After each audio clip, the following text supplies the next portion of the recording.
नमस्कार दोस्तों, मैं प्रवीण कुमार आप सभी का स्वागत करता हूं रोजगार अवसर में, जहां हम लेकर के आते हैं आपके लिए प्रतिदिन रोजगार से जुड़े सभी अवसरों की पूरी जानकारी। सबसे पहले सबसे तेज दोस्तों, यूपीपीसीएल की तरफ से एक बड़ी रिक्रूटमेंट की नोटिफिकेशन आ रही है और इस वक्त आपकी स्क्रीन पर ऑफिशियल नोटिफिकेशन है, जिसको डाउनलोड करने का लिंक हमने डिस्क्रिप्शन बॉक्स में सबसे ऊपर दे दिया है।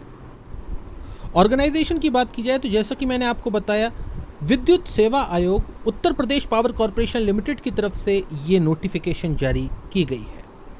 दोस्तों, अगर पोस्ट की बात की जाए तो यहाँ पर एक ही प्रकार की वैकेंसी निकाली गई है और टेक्नीशियंस विद्युत यानी कि टेक्नीशियन इलेक्ट्रिकल के लिए यहाँ पर वैकेंसीज निकाली गई हैं। टोटल नंबर ऑफ वैकेंसीज इस नोटिफिकेशन का सबसे बड़ा प्लस पॉइंट है और यहाँ पर नंबर ऑफ वैकेंसीज जो निकाली गई हैं काफ़ी लंबे समय के बाद बहुत ही अच्छी खासी वैकेंसीज निकाली गई हैं। अगर हम अनारक्षित या फिर कहें कि अनरिजर्व कैटेगरीज के लिए जो टोटल वैकेंसीज है वो 245 है। अन्य पिछड़ा वर्ग ओबीसी नॉन क्रीमी लेयर के लिए 164, अनुसूचित जाति के लिए 127, अनुसूचित जनजाति के लिए 12 और आर्थिक रूप से कमजोर वर्ग के लिए 60 वैकेंसीज हैं।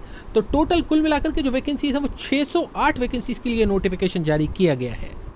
डेट ऑफ नोटिफिकेशन को यहाँ पर आप देख सकते हैं, सबसे नीचे नोटिफिकेशन के पेज नंबर 4 पर 17 जून 2020 की तारीख में इस पर सिग्नेचर है और इसी तारीख में ये जारी किया गया है लेटर। लेकिन ये ऑफिशियल वेबसाइट पर 18 जून 2020 को शाम 4 बजे जारी किया गया है।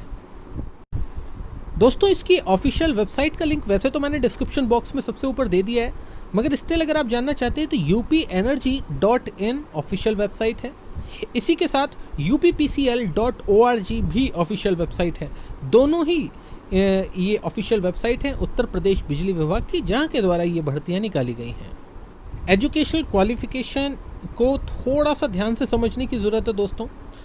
इसमें अगर आपने 10th की हुई है, साथ में जो 10th आपने पास की हुई है उसमें विज्ञान यानी कि साइंस और गणित मैथमेटिक्स होना ज़रूरी है, नंबर 1।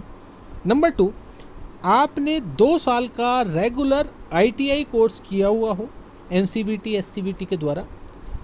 3 ट्रेड्स यहाँ पर मेंशन किए गए हैं, इलेक्ट्रीशियन, इलेक्ट्रिकल और इलेक्ट्रिकल कौशल विकास के अंतर्गत विद्युत वितरण। ये 3 अलग अलग श्रेणियां हैं जिनके कैंडिडेट्स इन वैकेंसीज के लिए अप्लाई कर सकते हैं। अदर स्किल्स की बात की जाए तो किसी भी प्रकार की कोई अदर स्किल्स की यहाँ पर रिक्वायरमेंट नहीं है। सिर्फ और सिर्फ अगर आपने एजुकेशनल क्वालिफिकेशन हासिल की हुई है तो आप इन वैकेंसीज के लिए अप्लाई कर सकते हैं। लेकिन यहाँ पर एक इंपॉर्टेंट पॉइंट दिया गया है, विकलांग अभ्यर्थी यानी कि PWD कैंडिडेट्स इन वैकेंसीज के लिए अप्लाई नहीं कर सकते हैं। तो इस बात का हमारे सभी जितने भी भाई लोग हैं जो कि PWD कैटेगरी से हैं उनके लिए ये इन्फॉर्मेशन मैं देना चाहूँगा कि वो एलिजिबल नहीं होंगे इन वैकेंसीज के लिए। अब बात करते हैं दोस्तों सैलरी की, जो कि सबसे प्लस पॉइंट है इस वैकेंसी का। और प्रेजेंटली इस वक्त ITI कैंडिडेट्स के लिए, फ्रेशर ITI कैंडिडेट्स के लिए कोई भी ऑर्गेनाइजेशन ये सैलरी पैकेज ऑफर नहीं कर रही है। यहाँ पर आप वेतनमान में देख सकते हैं, 7वें वेतन आयोग के अंतर्गत वेतन मैट्रिक्स लेवल 4 ₹27,200 और उसके साथ अन्य भत्ते कॉरपोरेशन की तरफ से दिए जाएंगे। यानी कि CPC 7 लेवल 4 की यहाँ पर सैलरी ऑफर की जा रही है दोस्तों 27,200 रुपये की। इसके अलावा ये बात आपको ध्यान रखनी है कि ये सैलरी नहीं है, इसके अलावा और भी अलाउंसेस होंगे जो कि आपको हर मंथ उसको ऐड ऑन करके आपको जो सैलरी पर मंथ मिलने वाली है दोस्तों वो इस फिगर से थोड़ा ज़्यादा होगी जो इस वक्त आप अपनी स्क्रीन पर देख रहे हैं। एज लिमिट या आयु सीमा की बात की जाए तो यहाँ पर आर्टिकल 3 में मेंशन किया गया है, आप देख सकते हैं 1 जनवरी 2020 को न्यूनतम 18 वर्ष और अधिकतम 40 वर्ष की आयु होनी चाहिए। हालांकि यहाँ पर इसके नीचे मेंशन किया हुआ है कि कैटेगरी वाइज सभी कैटेगरीज को SC ST OBC ये जो भी कैटेगरीज हैं उन सभी को सेंट्रल गवर्नमेंट के ही नॉर्म्स के अनुसार एज में रिलैक्सेशंस दी जाएंगी। इसके लिए अप्लाई करने का लिंक दोस्तों मैंने डिस्क्रिप्शन बॉक्स में दे दिया है। ऑनलाइन माध्यम से आपको इन वैकेंसीज़ के लिए अप्लाई करना है और इसके अलावा कोई भी ऑफलाइन माध्यम से इसके लिए आवेदन स्वीकार नहीं किए जाएंगे। तो आपको इस बात का ध्यान रखना है, ऑनलाइन माध्यम से ही केवल इसके लिए आवेदन करें। इसके बाद बात की जाती है दोस्तों एक्सपीरियंस की, और यहाँ पर मैं बता देना चाहूँगा कि अगर आप फ्रेशर भी हैं तो भी आप इन वैकेंसीज़ के लिए अप्लाई कर सकते हैं और किसी भी प्रकार के कोई ऑफिशियली कोई एक्सपीरियंस की यहाँ पर रिक्वायरमेंट नहीं रखी गई है। सिर्फ और सिर्फ आपने 10th प्लस ITI की हुई है कंसंट्रेट से तो आप इन वैकेंसीज़ के लिए अप्लाई कर सकते हैं। दोस्तों अब बात करते हैं चयन प्रक्रिया की, और ये सबसे इम्पॉर्टेंट सेक्शन है इस नोटिफिकेशन का, इसको बहुत ध्यान से समझें आप लोग। इसमें बताया गया है कि 3 घंटे का पेपर कंडक्ट किया जाएगा और सीबीटी एग्ज़ाम के बेसिस पर ही मेरिट लिस्ट बनाई जाएगी और उसी के बेसिस पर सिलेक्शन होगा। अब ये जो सीबीटी एग्ज़ाम होगा इसके बारे में बताया गया है कि टोटल 3 घंटे का एग्ज़ाम होगा जिसमें 2 भाग होंगे। दोनों भागों में अब फर्स्ट भाग जो होगा, फर्स्ट पार्ट जो होगा एग्ज़ाम का, उसमें 50 क्वेश्चन होंगे, ट्रिपल सी नीट के क्वेश्चन होंगे उसमें, कंप्यूटर बेस्ड। और इसमें आपको 50 क्वेश्चंस मिलेंगे 1-1 मार्क्स के, नेगेटिव मार्किंग भी होगी 1/4 मार्क्स की। और टोटल 50 क्वेश्चंस में से ये 50 मार्क्स का पेपर है, इसमें आपको कम से कम 20 नंबर लाने ज़रूरी हैं, मिनिमम 20, तभी आप आगे के रिक्रूटमेंट प्रोसेस के लिए सेलेक्ट किए जाएंगे, अदरवाइज़ आपको बाहर कर दिया जाएगा। तो ये बात आपको ध्यान रखनी है, नंबर 1। नंबर 2, आपको ये बात भी ध्यान रखनी है कि ये जो 50 मार्क्स का पेपर है इसका मेरिट में कोई भी रोल नहीं होगा।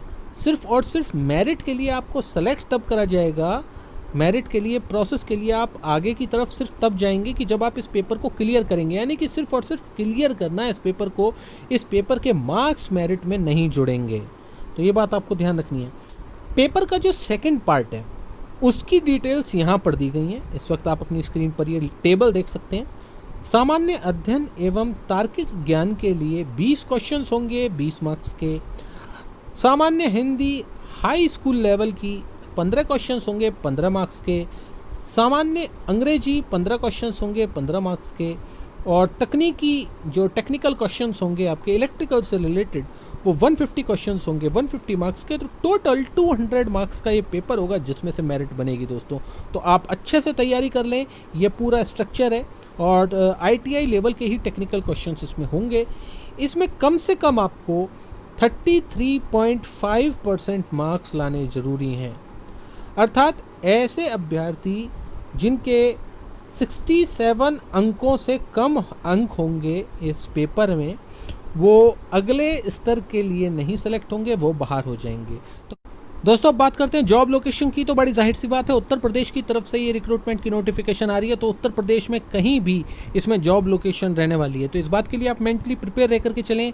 यहाँ पर मैं बता देना चाहूँगा, जॉब लोकेशन के साथ साथ एग्ज़ाम लोकेशन का भी आपको ध्यान रखना है।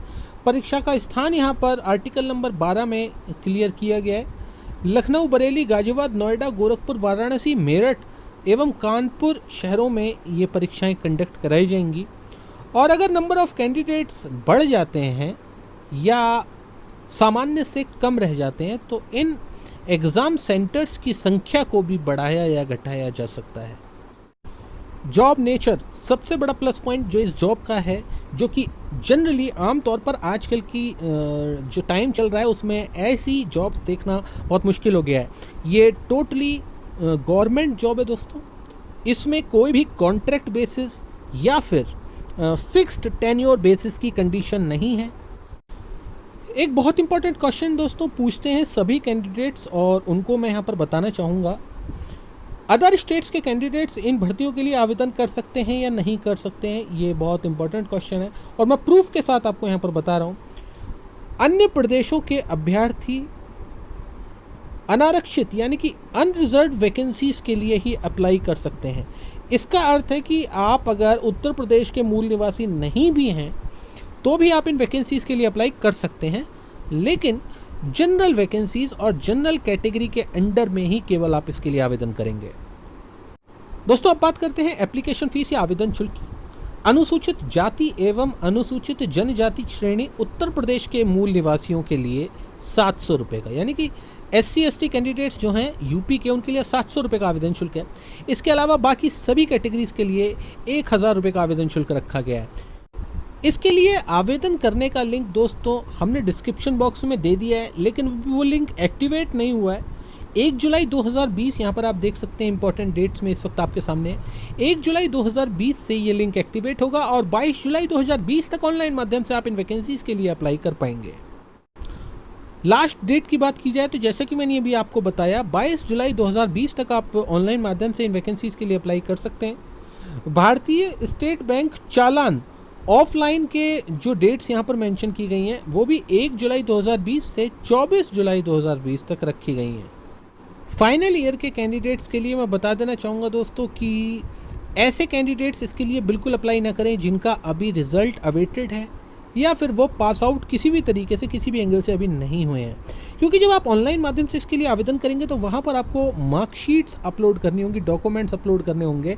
और इस पूरी नोटिफिकेशन में कहीं पर भी ये मेंशन नहीं किया गया है कि फाइनल ईयर के कैंडिडेट्स जो कि इस वक्त अपीयर हो रहे हैं वो इसके लिए आवेदन कर सकते हैं। लॉकडाउन की स्थिति है, एग्ज़ाम के जो रिजल्ट्स हैं वो भी डिले होंगे, एग्ज़ाम भी डिले होंगे।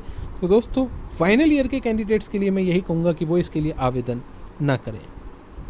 नोटिफिकेशन नंबर यहाँ पर जो दिया गया है, विज्ञापन संख्या 03 वी से आ 2020 टेक्नीशियन विद्युत, ये इस वक्त आप देख सकते हैं आपकी स्क्रीन पर है। ये एडवर्टाइजमेंट नंबर है, नोटिफिकेशन नंबर है। हमेशा मैं इसके बारे में दोस्तों इसलिए बात करता हूँ ताकि आपको ये पता चल जाए कि ये एक फेक नोटिफिकेशन नहीं है। ऑफिशियल वेबसाइट पर इस वक्त मैं हूँ और ऑफिशियल वेबसाइट से ही आपको ये सारी इन्फॉर्मेशन दे रहा हूँ, तो फेक होने का कोई सवाल इसमें खड़ा ही नहीं होता दोस्तों। आखिरी में जॉब रेटिंग के बारे में बता देना चाहूँगा दोस्तों, इसमें बहुत सारे इश्यूज़ हैं जो आपको याद रखने हैं। नंबर 1, ये कॉन्ट्रैक्ट बेसिस की जॉब नहीं है, ये फिक्स टेन्योर बेस्ड जॉब नहीं है। नंबर 2, एज लिमिट बहुत अच्छी रखी गई है, 18 से 40 साल। नंबर 3, एक्सपीरियंस की रिक्वायरमेंट नहीं है। नंबर 4, ITI कैंडिडेट्स के लिए नंबर ऑफ़ वैकेंसीज़ जो यहाँ पर रखी गई हैं वो काफ़ी सारी रखी गई हैं। तो दोस्तों इससे बेहतरीन जॉब कोई और नहीं हो सकती। सिर्फ और सिर्फ इसमें आधा अंक मैं इसको 4.5 रेटिंग दे रहा हूँ 5 में से, क्योंकि इसमें एप्लीकेशन जो फ़ीस का अमाउंट है वो इसमें थोड़ा ज़्यादा रखा गया है। यही अगर 500 और 250 रुपये होता तो मैं इसको 5 में से 5 अंक देता, लेकिन चलो कोई बात नहीं, पैसा इम्पोर्टेंट नहीं है, अपॉर्चुनिटी इम्पोर्टेंट है यहाँ पर। और उम्मीद करेंगे कि अच्छी ट्रांसपेरेंसी के साथ विदाउट एनी कोर्ट केस ये रिक्रूटमेंट की भर्तियाँ पूरी होंगी और इसमें कैंडिडेट्स अपनी अपनी वैकेंसीज़ के सिलेक्शन हो जाने के बाद ज्वाइन भी करेंगे। मेरी तरफ से दोस्तों इन भर्तियों के लिए आप सभी को ऑल द बेस्ट, और मैं आप सभी के लिए ये दुआ करता हूँ कि आपका इसमें सिलेक्शन हो जाए। हालांकि सबका लक अपना अपना अलग अलग होता है और सभी कैंडिडेट्स का तो सिलेक्शन नहीं हो सकता, बड़ी जाहिर सी बात है, लिमिटेड सीट्स हैं। लेकिन फिर भी दोस्तों मेरी तरफ से आप सभी को ऑल द बेस्ट।